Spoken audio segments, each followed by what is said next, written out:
Welcome, everyone. Thanks for watching us. We'll get to those stories in just a moment. But first, right now, we're going to talk about Syria, the situation in West Asia.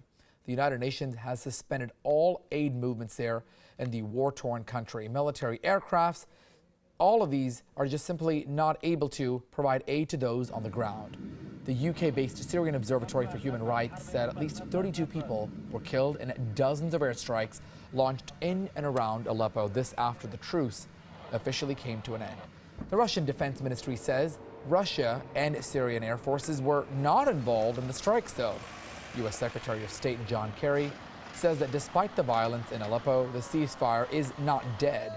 His statement comes right after the Syrian military announces that the U.S.-Russia brokered truce was over amid numerous violations. 2 convoys carrying aid to rebel-held Aleppo were struck at the Turkish border on Tuesday. Now, to talk about this situation, we're going to go live to our guest over phone.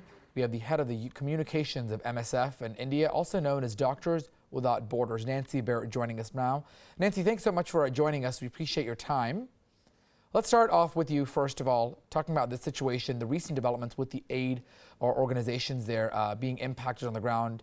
What is that like, and what does this mean for the people there in Syria? So first of all, I would like to say that as MSF, we are deeply shocked by the continuous attack and by this one that happened just today. And we would like to express our deepest condolences to the families and friends and colleagues, fellow humanitarians who lost their lives today, trying to help and to alleviate the suffering. MSF strongly denounces this attack, which is another example of the continuous disregard paid to the basic rule of war in Syria. And we demand that all warring parties involved in a conflict in Syria respect humanitarian workers and civilians, health facilities, and civilian infrastructure. Nancy, let's talk about what exactly some of these workers there on the ground typically have to do. Let's talk about the roles, the responsibilities. What type of aid relief are they providing, specifically agencies like yourself with Doctors Without Borders? What are they doing on the ground, and how difficult is the situation for them to deal with? So in a conflict like Syria, access to our patients is always a difficult matter.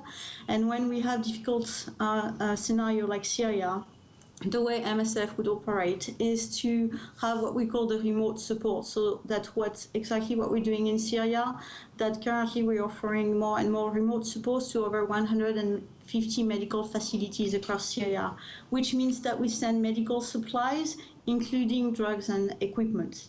Now, you mentioned that you guys are there to provide supplies, you guys are there to provide and help with relief with some of the patients there. What about the training? How well prepared or how trained are some of these aid workers there from your organizations and other relief organizations there looking to provide help for the people in Syria who are sort of caught in this airstrike battle? So first of all, in an organization like MSF, being a medical humanitarian organization, the people we send to conflict areas are always very experienced. In Syria, we work mainly, and again, this is because the difficulty of access to our patients, we work mainly with our Syrian staff, who are on an everyday basis, 20 hours and 7 days a week, on patients, trying out their best to treat patients and trying to get the medical supplies that we're sending to them. Let's also talk about some of the global impacts of some of this. You know, when you see these type of violent attacks, and not only on the civilians, but even some of the aid groups there. We know U.S. and Russia have sort of been trying to come together. They've been trying to figure out a situation. But what about for future aid groups, other aid groups that are hoping to help some of the people, ultimately the people on the ground who need the help? How does deadly strikes, unfortunately the one that happened on aid agencies, prevent that aid from actually getting there to the ground, and maybe them realizing that, hey, you know, this may not be the right time because it puts our own aid groups at risk? How does this prevent that, or does it?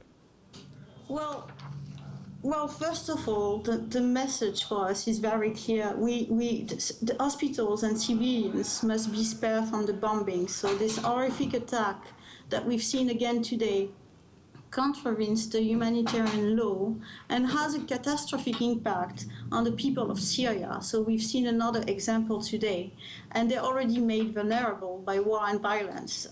They lost access to the humanitarian need that they desperately need.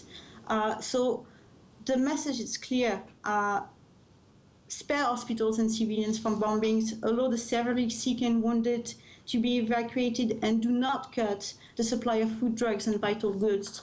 So our message is what we demand as MSF is that the major international power involved in this conflict assume their responsibilities and take more concrete steps to put an end to all these attacks against civilians and medical facilities and humanitarian convoy. Why do you believe the aid workers were targeted? Why do you think they were impacted? Was it a question of being at the wrong place, the wrong time? Well, it is for us. It is very difficult to comment because we are not military experts. So we're not certain if these attacks are intentional or not. What we see, and again what we demand, is to let humanitarian workers do their job, which is under the humanitarian law. And sort of I'll wrap it all up and bring this into perspective. You know, I'm sure it's certainly a difficult, discussion to talk to those families, to the potential other aid workers who want to go there on the ground to help.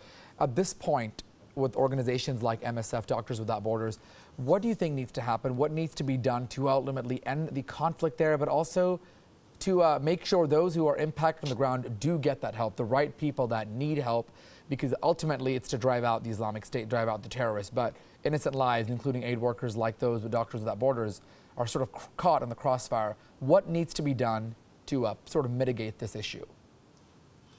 I'm not sure it's about mitigation, the issue, but again, as I said before, it's about, we are demanding, our message is very clear that the major international powers involved in the conflict respect the humanitarian law, which means that humanitarian convoy need to access the people in need, and that's our demand. That's the main demand MSF would have.